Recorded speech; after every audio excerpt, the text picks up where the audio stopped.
actually just thinking about, of course, there's a number of relevant political developments here in the United States, with, of course, one of them being last night's debate, something that I definitely want us to talk about a little later on in the show. But I want to begin the show today by discussing some developments on the African continent, specifically in Kenya. And we're happy to be joined for this conversation today by Abayomi Ezekiel, the editor of the Pan-African News Wire. Abayomi, thanks so much for joining. Thank you so much for the invitation. Absolutely. And Abayomi, in the Eastern African country of Kenya, there have recently been protests, a serious mass protest aimed at President William Ruto over a proposed tax hike that I believe is over $2 billion. And these protests have been violently suppressed. People have been killed by police forces as a result of these demonstrations.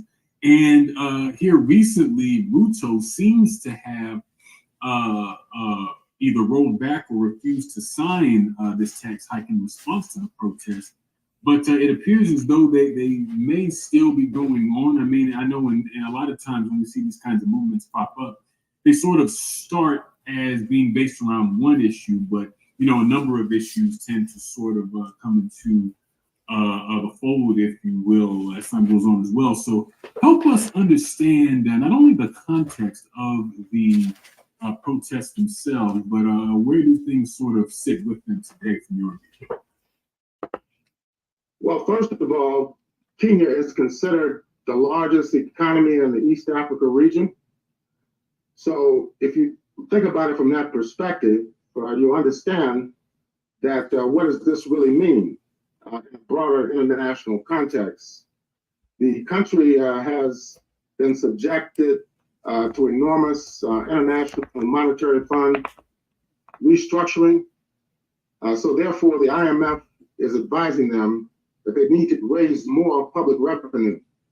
Only way you can do that is by taxing working people, farmers, and young people. Also, you have to understand that the country has had periodic upsurges and demonstrations and protests, largely around economic issues. For example, in Nairobi, the capital, the area known as Kibera is a huge settlement, very rundown, encompassing very impoverished people, and occasionally outbreaks occur in that area in the capital of Nairobi. So these are some of the issues we have to keep in mind. The national debt in Kenya is estimated to be approaching $80 billion US. And of course, the president, who wants to stay on good terms with the IMF, the World Bank, and the overall international finance capitalist groupings, he has to try to satisfy their biddings towards what they consider good governance. So he comes up with this finance bill for 2024 and the following fiscal year, which would have taxed all kinds of consumer goods. For example, automobiles, just normal transactions such as fuel. And also they would have taxed many essential services and essential consumer goods. It would make the situation of the ordinary person in Kenya even more difficult. So the young people took the position they wanted the bill withdrawn. So what they did, they called for mass demonstrations, which began actually the week before, around June 18th. And then on June 20th, people went into the streets. And as you mentioned, they were violently suppressed. And of course, this week, additional demonstrations erupted on Tuesday, where the government ordered the police in Kenya to crack down even harder. Not only were they using batons, they were also using tear gas, water cannon, concussion grenades, and even live ammunition. Now, it's reported by several organizations the following day that approximately 23 people were shot dead just in Nairobi itself.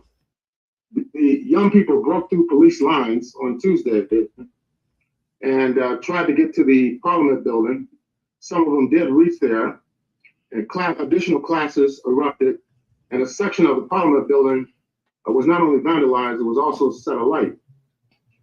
Then demonstrations erupted in other parts of the country as well. This took place the week before, as well as this week. For example, in Mombasa, which is a large city on the coast of the Indian Ocean, demonstrations were held there as well.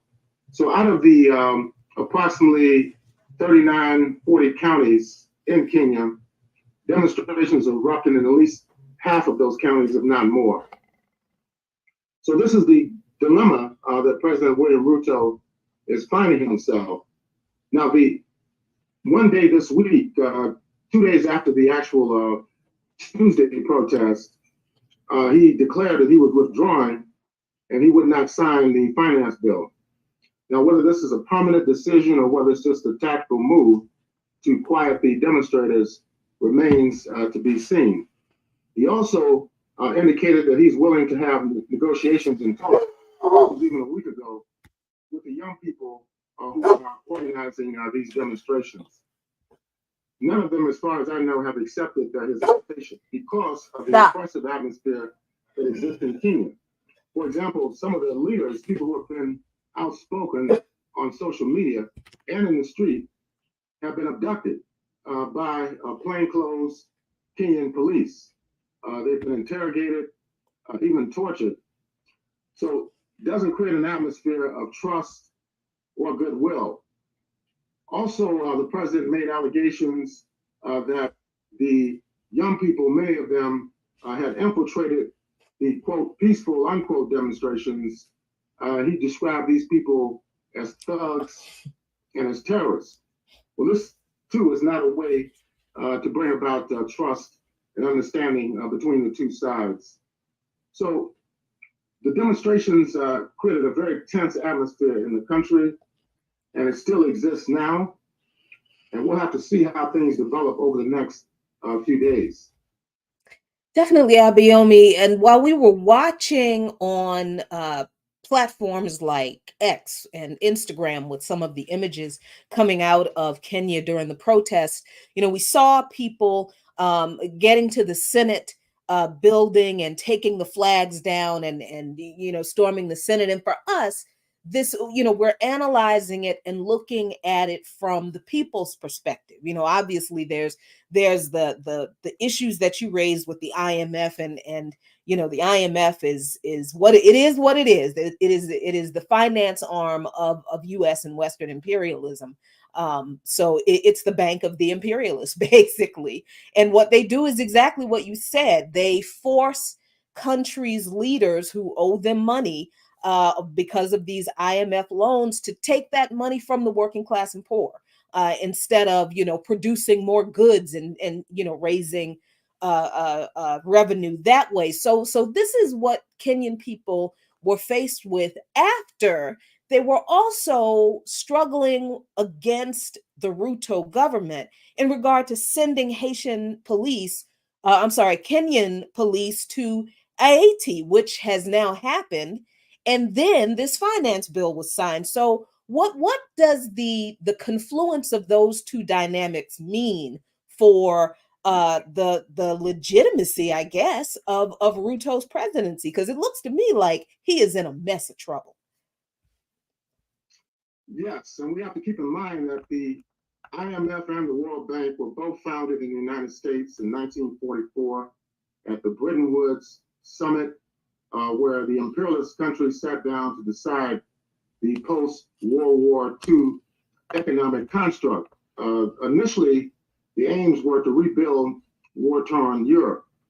After that was done, of course, they moved to Africa, Asia, and Latin America and began to dictate the terms for the post-colonial political and economic construct for those geopolitical regions.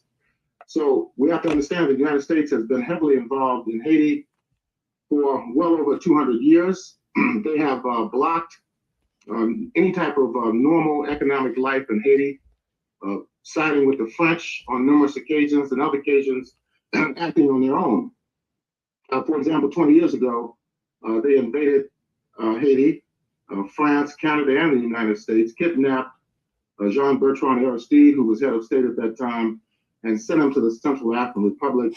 He eventually settled in South Africa.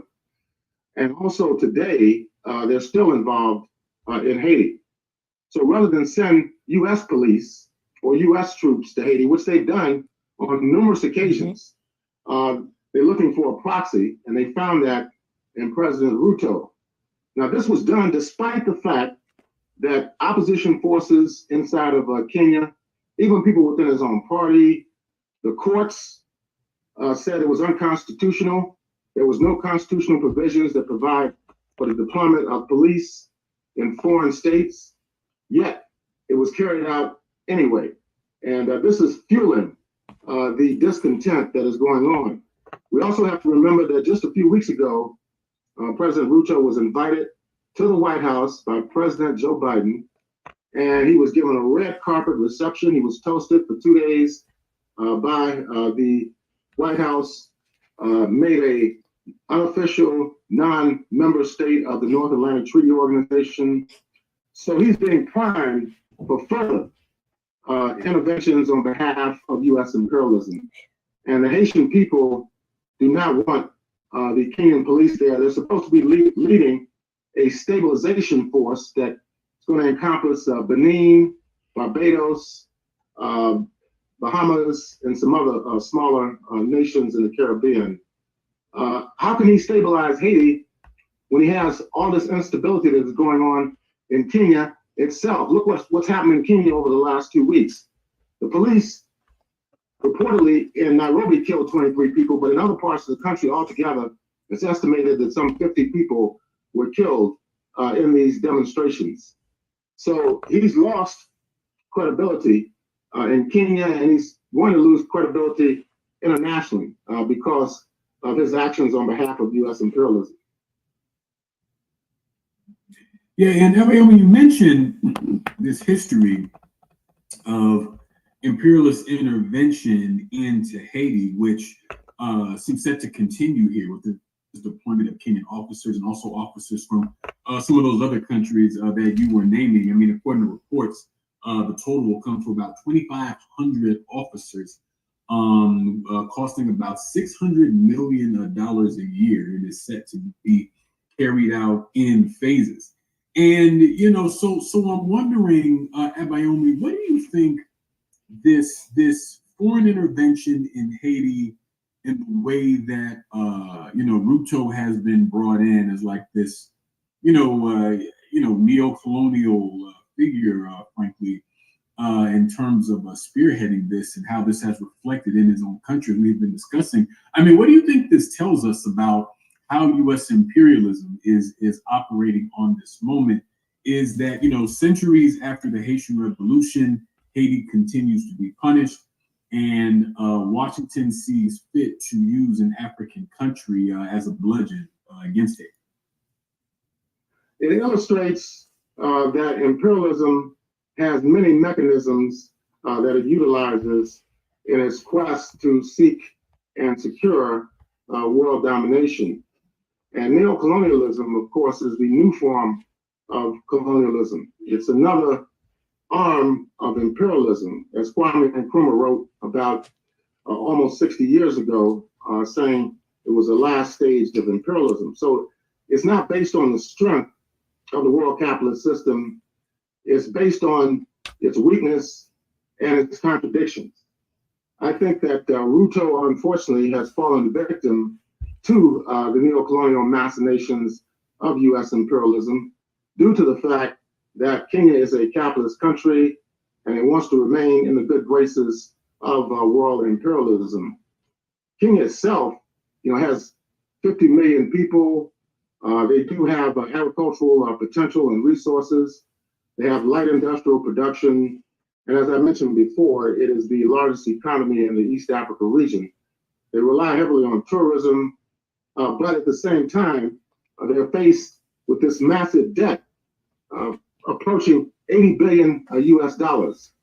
So they do not want to go into default, because if they do go into default, like other countries such as Zambia and Ghana and even Egypt, they'll be subjected to even more draconian IMF conditionalities, meaning that they'll have to lay off people in the public sector. They'll have to downsize in the areas of education, even healthcare.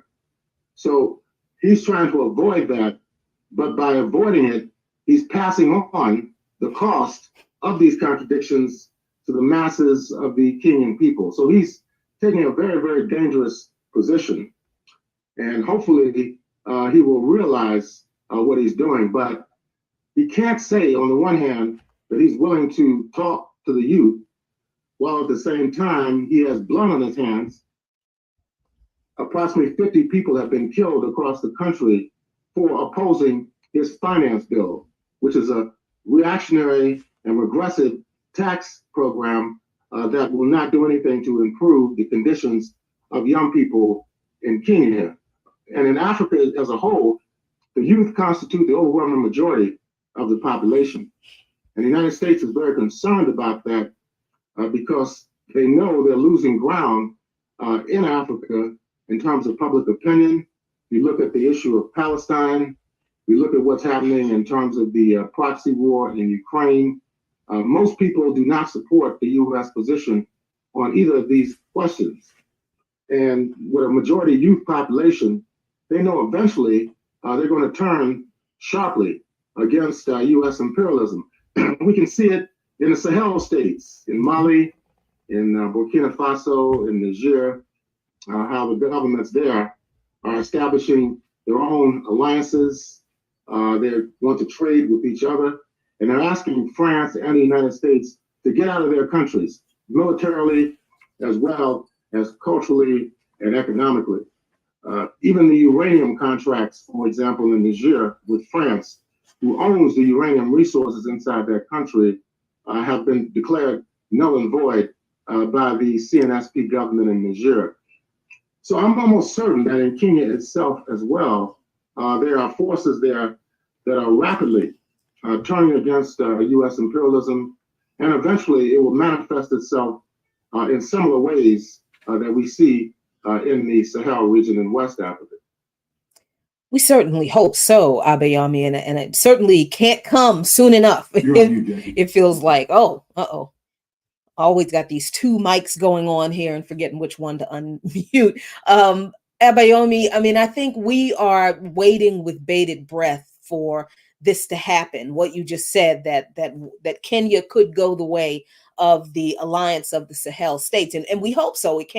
It almost can't happen enough. But here's a good question that someone asked over in the Black Liberation Media Chat, which we're streaming onto. Thanks for watching, you all. If Kenya has no money to pay the IMF, how do they have money to send their police to Haiti? It's being underwritten by the tax dollars of working people and young people in the United States. Aha. At least 109 million US dollars have been committed to this policing operation in Haiti. That's why it's a proxy effort on the part of the United States.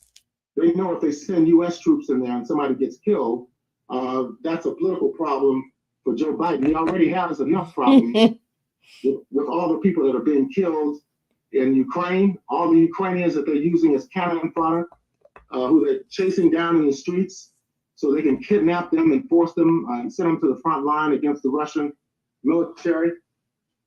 What's happening in Gaza, what's happening in Palestine, throughout the entire West Asia region. The U.S.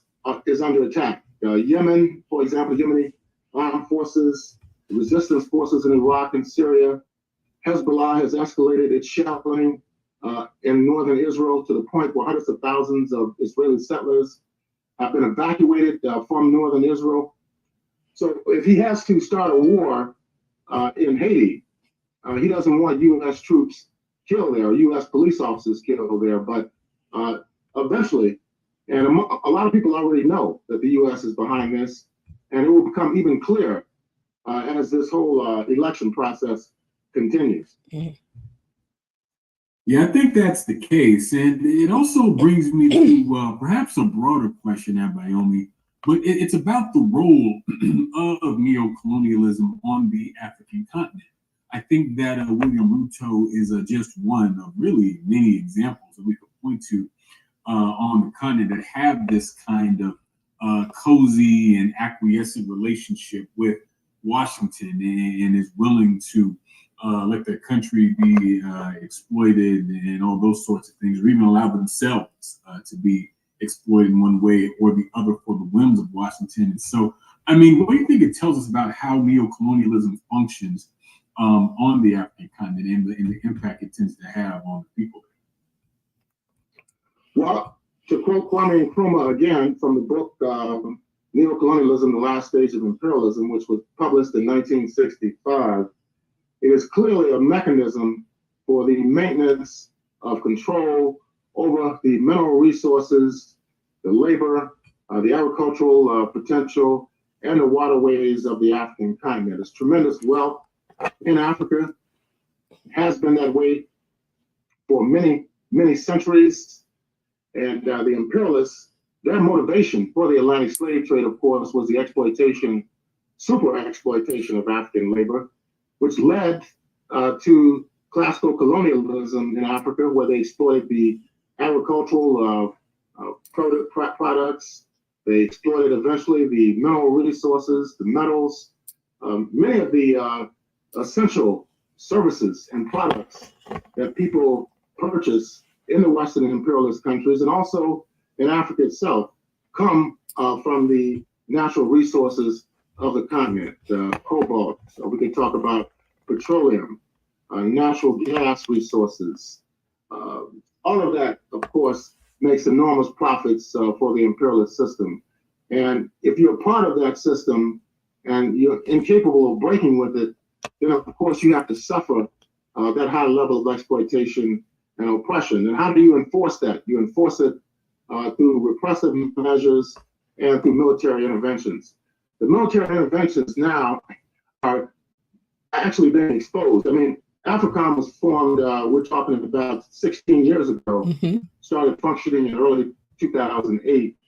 And now what we're seeing is that many countries are starting to question the presence of the U.S. Africa Command, not just in West Africa. In Zambia, just recently, one leading member of parliament was questioning why do we have to be collaborating with the Pentagon? It hasn't benefited anyone on the continent, not even the puppet regimes that are controlled by neo-colonialism. It really doesn't benefit them at all. Look at Mohamed Bazoum in Niger. Look what has happened to the civilian leadership in Guinea, in Mali, and other states. They are forced to oppress their own people and exploit their own people at the behest of the neo-colonial system. So it is a system to continue colonial exploitation, and it's going to have to be broken in order for Africa to really unite and to move towards the destruction of poverty and the construction of socialism on the continent. That is what has to happen. Otherwise, the young people there are going to be forced into greater misery. They won't have any real hope for their future in regard to any level of prosperity. So neo-colonialism has to be destroyed in order for Africa to really progress. Absolutely. Well, we thank you so much, Abayomi, for joining us today, and really appreciate you hopping on. Thank you so much for the invitation. Absolutely. Good to hear from you. All right. And yeah, Jackie, I feel like it's important that we have that kind of focus on defeating neo-colonialism, because it's like a bait and switch type of deal. I mean, everybody only talked about the direct colonialism, which often look like an actual European, white man sort of direct rule over the indigenous Africans. But with neo-colonialism, it's the same sort of power dynamic, except the leader now has, the face and name and language and cultural mores and folkways of the rest of the people. And so Right. it looks a little different, but those relationships of exploitation and extraction still remain the same.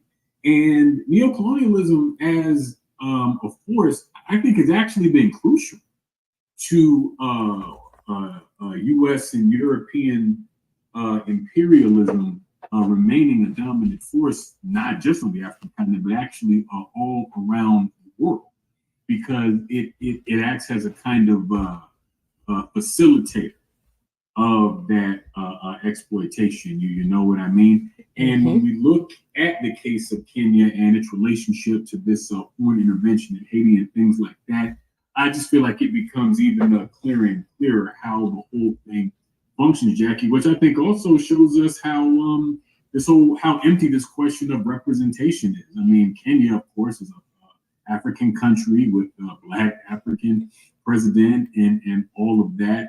And so that is supposed to distract us from what is obviously yet another intervention into Haiti, which always has disastrous results for the people. And so, I feel like we're in a time where it's very popular for people to talk about colonialism, and people talk about decolonizing this and decolonizing that. And it's cool, but I feel like there should be a little more context. There should be a little more, what's the word I'm looking for? Precision in just what we're discussing. Because, I mean, this is sort of all part of an outgrowth of a broader imperialist system. And I just think it's always good that we sort of continue to remember, the African world in this, the continent, the Caribbean, and so on. You know what I mean? Exactly, because particularly since for a lot of us anti-imperialists, the struggle against imperialism began for us with the liberation of former colonial countries, or for countries that were formerly colonized by Europeans on the continent. This is where my understanding of imperialism as a thing, this idea that capitalism is not just domestic to this country, it's enforced and forced upon people all over the world using what's called diplomacy, but it's really threats by the U.S. and the Western powers, and then just straight up military force. So there is no real negotiating with the U.S. and Western forces that push imperialism around the world. There's no negotiating with these people, because they don't negotiate their position that this country will be a resource for the imperialist powers, because that's why they do it. They want the lithium, they want the cobalt, they want the resources, the diamonds, the gold, and everything else that African nations have. And they know that if they allow certain leaders, like the ones who began the anti-colonial movement and won in several cases, then they know that another alliance like the Sahel states is going to happen. And as we're seeing in that alliance, with these leaders now saying, all right, these Western mining interests, these European neo-colonial companies that are employing the people but exploiting them heavily in that so-called employment, now they're telling them, no, you all have to leave too. We're seizing these operations for the people. So, understanding that the problem that we face with capitalism in this country, eroding and really stealing our material conditions and our quality of life here, we need to understand that imperialism is the international expression of that oppression from capitalism that we experience here. It is capitalist exploitation taken global at the point of the U.S. military's gun. And other people, particularly young people, as our former guest said, are tired of it. And the question always for us, Sean, is when are we going to get when? Everybody's like, when is the general strike happening? Like, yeah, that's a good question. Yeah, it's been interesting to see all the different sort of developments and resistance movements. I mean, speaking of lithium, I'm sure people saw the coup attempt that happened in Bolivia. And I got that's got to be a record for like how quickly that coup was defeated. Like, yo, It was like 3 hours. That had to be, yeah, it was like a matter of hours. Yeah. And then you see, it was the wildest images. Like, first I saw the picture of Luis Arce, the Bolivian president, like standing, like having a standoff almost, or standing face to face, I should say, with the same military that was seeking to depose him. Like, just standing there facing.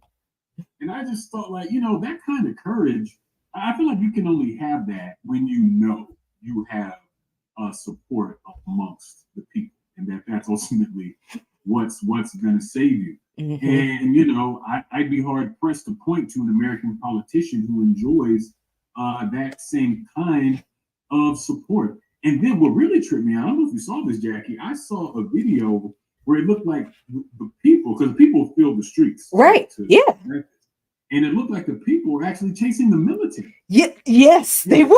It didn't look like that's what they were doing.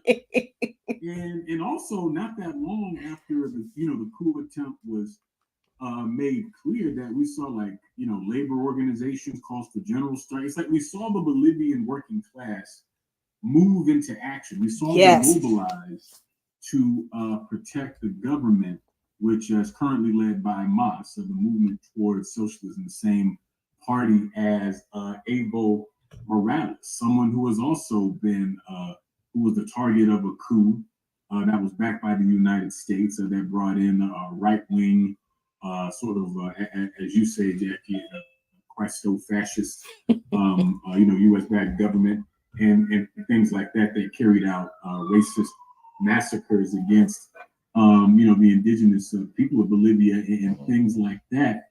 And you can really see how, that history and that experience really just kicked so many things into gear for the people of Bolivia in their defeat of the coup. And so I always warn people here in the United States, we should study and admire when we see developments like this, while also understanding that these things happen on their own time and in their own conditions. So what resistance looks like for us in the U.S. may not quite look like it does in Bolivia or Kenya or anywhere else, you see.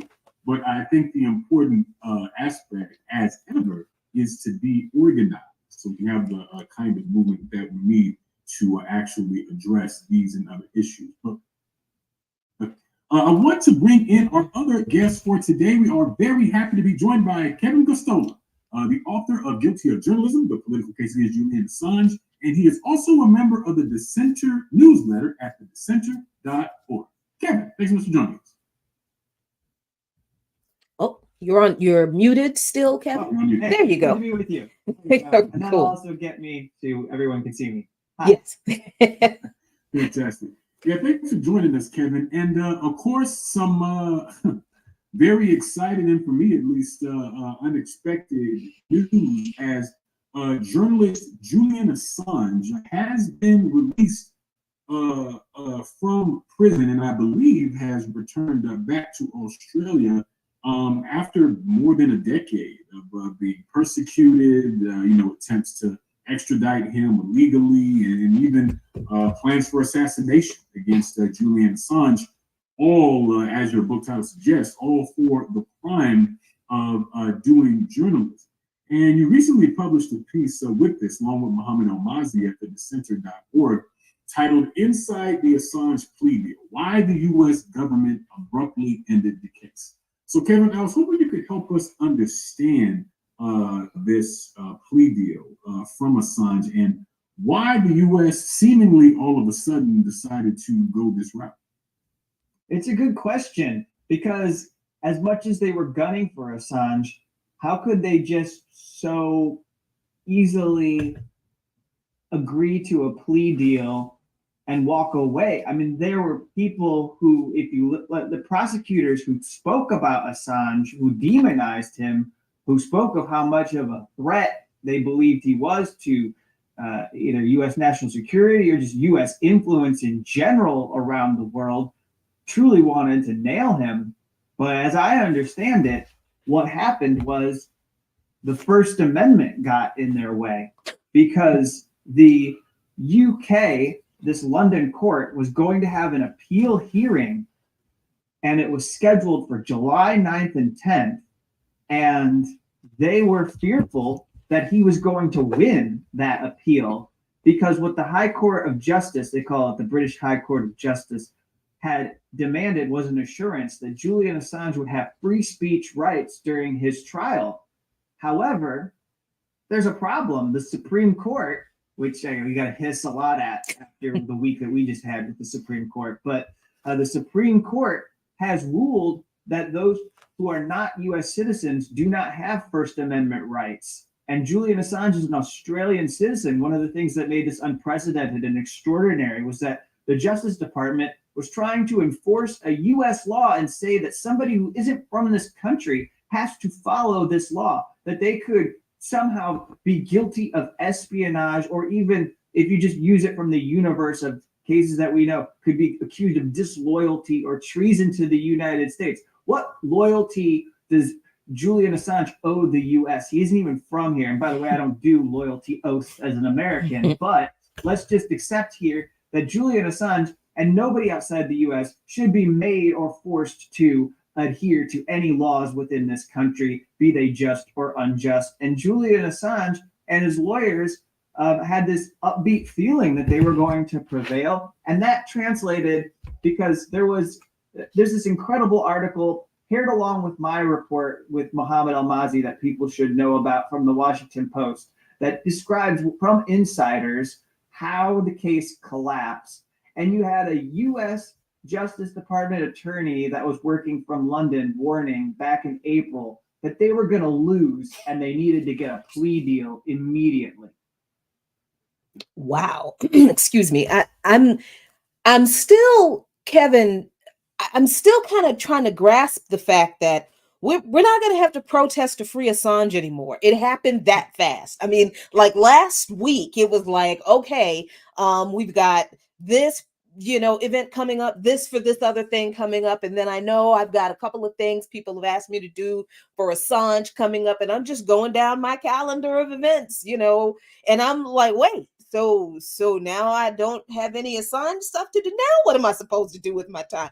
It happens so fast. And normally, being a resident, because I'm certainly not a citizen of this country, because if I were a citizen, wouldn't have to still be fighting for rights and all that kind of stuff.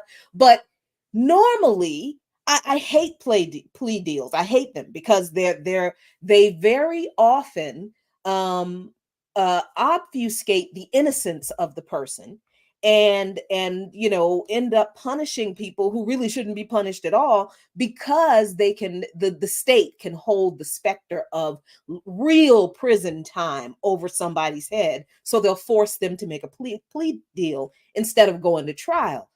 What does the US government's response to the Assange case falling apart, does it have an impact on how we view the situation around plea deals and First Amendment rights of U.S. citizens? Does this case have any implications on how alleged citizens are being treated in a time when American journalists have been silenced, right? American journalists have been fired, and American activists are being accused of being under the influence of a foreign government and under federal indictment, RICO charges, and it led out. What does this case give us any ammunition to fight any of that? I hear what you're saying. Uh-oh. Did I do it again? No. I'm not unmuted. No, I hear what you're saying, because plea deals in this country are notorious for coercion. You're forcing people to admit that they committed a crime when they never engaged in that misconduct or activity. There's so many people who do this just to get out of jail, just to be free. And you can certainly see an element of that in Julian Assange's case.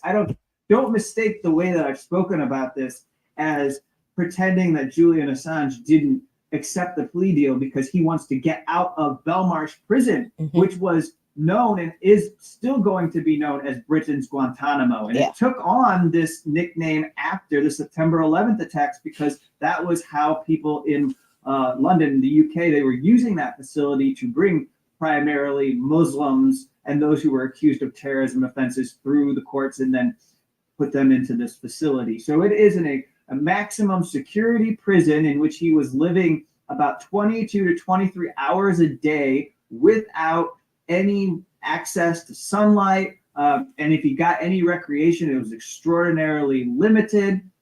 We know the sort of degradation he was going through, his body, the toll it was taking physically and mentally, not unlike what we read about in our carceral state here in the US with what people deal with as prisoners daily. And so, I look at this as, a story of liberation, though, on the part of Julian Assange, of recognizing, because his legal team was smart, that before April, they weren't getting a good faith negotiation. They weren't. What happened was the US Justice Department actually leaked to the Wall Street Journal the terms of the plea deal that was on the table and said that this is what we're trying to offer Julian Assange, and they were upset that Assange would not accept it. After April, when they think they're going to lose their extradition case, now they come back. They want to re-engage because they're worried that they're going to not walk away with an Espionage Act conviction. They're not going to get the guilty plea. And his team knew this. And what they got out of this were things that will benefit Assange for the future, but also it ensured that we weren't going to get a trial in the US that would impact all of us when it comes to freedom of expression. Plea deals are non-binding precedents. You can't take them up through the appeals to the Supreme Court and use them. Prosecutors can't invoke them to bring future cases. So the precedent was already there. The dangerous precedent was that Julian Assange is in prison for 5 years and that they charged him. And that was horrid. But beyond that, I don't think accepting the plea deal does any irreparable damage to all of our rights collectively. Instead, it becomes a symbol of how we beat the empire and we were able to free Julian Assange from this maximum security prison. And in the plea deal, he got, and this is also in writing too, that there will be no charges brought against him in the future for anything he did prior to this plea negotiation, prior to the deal. He can't be prosecuted for Clinton campaign or DNC emails, which was not part of the indictment. He can't be prosecuted for CIA hacking materials that were published. And anything else that they wanted to maybe throw at him. There won't be any extradition case that they try to attempt while he is living in Australia. He doesn't have a gag order. He can speak freely about anything that happened in this case. And he can go back to WikiLeaks. He can work as the editor-in-chief of WikiLeaks again without facing any legal jeopardy. Yeah, and I gotta real quick, I can't help but ask Kevin, Mumia Abu-Jamal, another journalist, another political prisoner, high-profile, internationally known political prisoner, just like Julian Assange, Mumia Abu-Jamal in prison for a much longer time than Assange. I think he just celebrated his 76th or 7th birthday. Health conditions deteriorating. Obviously, the U.S. carceral state, the prison system, not complying with his medical needs whatsoever. And there's been an international push to free Mumia for decades and decades.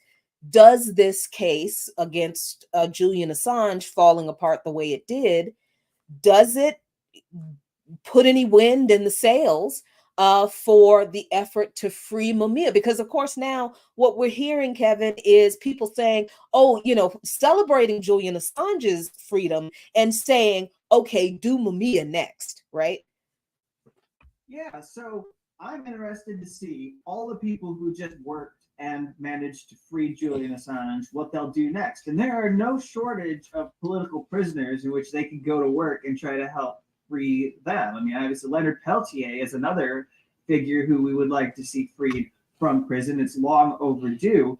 And this movement that organized around Julian Assange's freedom for the past 5 years and gained momentum, it spanned the globe. And, at the end, we got an assist because the Australian government turned into a supporter of this. We had political elites in Australia, including the Prime Minister himself, demanding that Joe Biden and the Justice Department drop this case. And that played a big role. I mean, look, it's very extraordinary and odd for someone who's accused of, we'll just crudely refer to it because this is how the world refers to it, espionage. It's very bizarre that the president or the prime minister of a country gives you a phone call when you're on your flight into Australia and you're about to land, and you've just been found guilty of espionage in a U.S. court.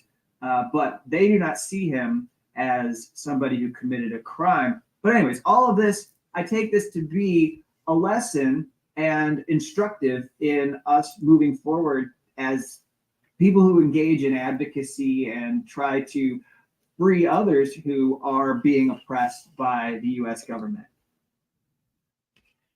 Yeah, and I think it's worth reiterating, Kevin, that it took an international solidarity movement to free Julian Assange, a movement that worked really quite hard over the course of years to try to free Assange. And now we see the fruits of that labor. I, for one, don't believe that he would be free were it not for the pressure consistently applied by the movement.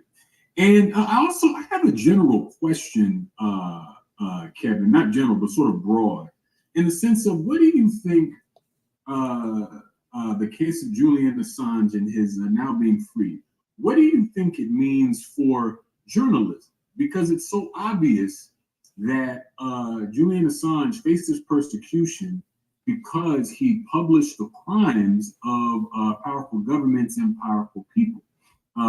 Even and not just in text, but in video. If we talk about like the collateral murder videos and things like this. And so had Julian Assange been extradited to the US and put through a kangaroo court and eventually, in prison and tortured for the rest of his life, I mean, I think that would have had a devastating impact both on journalism and dissent in the United States, considering that journalism is already very much captured by corporate interests. But what do you think it means sort of for journalism as a discipline to have Assange free? Well, it means we dodged one. If you're a professional journalist, you dodged one. But as I said, the precedent was already set. The Justice Department believes that the First Amendment does not protect you from being guilty of violating the Espionage Act. So that leaves me to believe that one thing we should take up collectively, if we really believe in this struggle, is the abolition of the Espionage Act. Let's get rid of this law that is over 100 years old and is a relic of a time that really was about oppressing and trying to eradicate anybody with socialist, communist, or let's say leftist views, and going after people who were involved in sharing anti-racist, or like they went after, I know they went after newspapers, black newspapers that were using the U.S. Postal Service, especially people who were against World War I and others. They targeted anti-war newspapers in particular. They went after people for sharing anti-war pamphlets. I connect all of what we're going through right now, where we observe the atrocities by the Israeli military that are supported by the U.S. in Gaza to this. And I recognize that censorship regime that the Israeli government has imposed, where they're banning Al Jazeera and everything, and that is consented to by the U.S. government, that all fits into the fallout and the damage that has been done by the U.S. supporting this prosecution against Julian Assange. What we are seeing here is that the U.S. is making it harder for us to defend press freedom worldwide through their own actions. We're supposed to hold ourselves out as some kind of leader, and it's been observed throughout the Assange case. Other dictatorial regimes, authoritarian countries, where we can observe journalists being murdered. I mean, look at India, look at Pakistan. These countries get to invoke the Assange case and say, we're just protecting our country the way that the United States does. So get off our back and stop lecturing us on democracy and human rights. And I believe that that's something that journalists need to take seriously, because we always give each other awards, you give each other medals, you thank people for taking risks, but you're making it harder and more dangerous for journalists when you allow cases like this. A lot of people in the press didn't have Julian Assange's back, didn't want to show him solidarity. They believed they were better than him, that they were more ethical. They complained about his choices. I don't think it ever was about Julian Assange and the choices he made with the documents. That was a red herring. That was just a distraction. They didn't like that he did not subscribe to the U.S. empire's agenda for the world. And what you do when you're at the New York Times or the Washington Post or CNN is you indoctrinate yourself to the way of thinking in the U.S. empire, and you go around trying to gatekeep and make sure that you further foreign policy through your work as a journalist or commentator. Julian Assange has none of that, has no interest in any of that, and I don't think any journalist who's self-respecting should either. Is we should open ourselves to questioning all wars, all foreign policy actions, the fallout, the impact, the human rights abuses, everything that happens to everyone that is negative and horrible. And we shouldn't hold our tongues because we think, ooh, it's going to affect the U.S. and its standing in the world. But Julian Assange did not have a censor, and that's why he had a target on his back. Absolutely. Well, Kevin, thanks so much for joining us. We really appreciate it. Thank you. Absolutely. And Jackie, what Kevin is saying, I think, is so important about what we as journalists take away from this. And I think it's completely appropriate that you raise another journalist that's a political prisoner in Mumia Abu-Jamal. I was quite frightened about what, an extradition of Julian Assange would mean for the kind of work we do. And as Kevin pointed out, with the Espionage Act and all that, it's not like we're 100% out of the woods yet, but I think it sort of still shows how, this country, this imperialist country, it always has contingency plans for things like that. And it also shows how conditional our rights are. Oh, so yeah. It's like, you have freedom of press until, your journalism publishes something that challenges the integrity of this blood-soaked militaristic system. You know what I mean? And again, to accuse someone who's not from the U.S. of espionage against the U.S. simply doesn't make sense. So it's like you're accusing someone of spying because they're simply reporting real information. But you see, imperialism has to exist in this world of lies and make-believe in order to really maintain itself. Because if the truth of its motivations and its impact were known, well, then it would be very difficult to continue to sell it as some, positive global force that cares about the preservation of democracy and human rights and all of that. So the struggle continues on many different levels, both at home and abroad. And if we're wise, we'll get organized to take part in it. But that's going to leave it there for today here on Darker Than Blue on WPFW 9.3 in Washington, D.C. We will see you next time. Peace. Peace.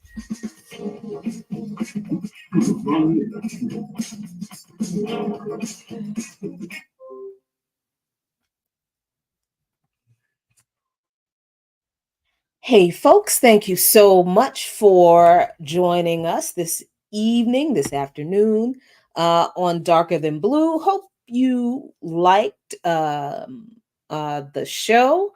I am sleepy, but I am going to get up, put my clothes on. I put my nails on, my Temu nails, my Temu press-on nails. They're fantastic. I love them. But I'm going to put my clothes on, and I am going to go and meet my Remix Morning Show comrades for dinner. We're doing the Remix Morning Show live, Remix All Stars tomorrow, Saturday at 1 p.m. The event is 1 to 4 p.m. here in Washington, D.C. at 1301 Connecticut Avenue Northwest, suite number 600. So if you are in the region, if you're in the Maryland, D.C., Virginia area, please come out tomorrow for Remix All Stars Live. Me, Jared, Ricky, Lucretia is going to be online. The show will be streamed via Patreon. So it is a special Patreon extra. Ear Doctor, Kamau, the crew will be there tomorrow. So please come out, join the Patreon online, ask us questions.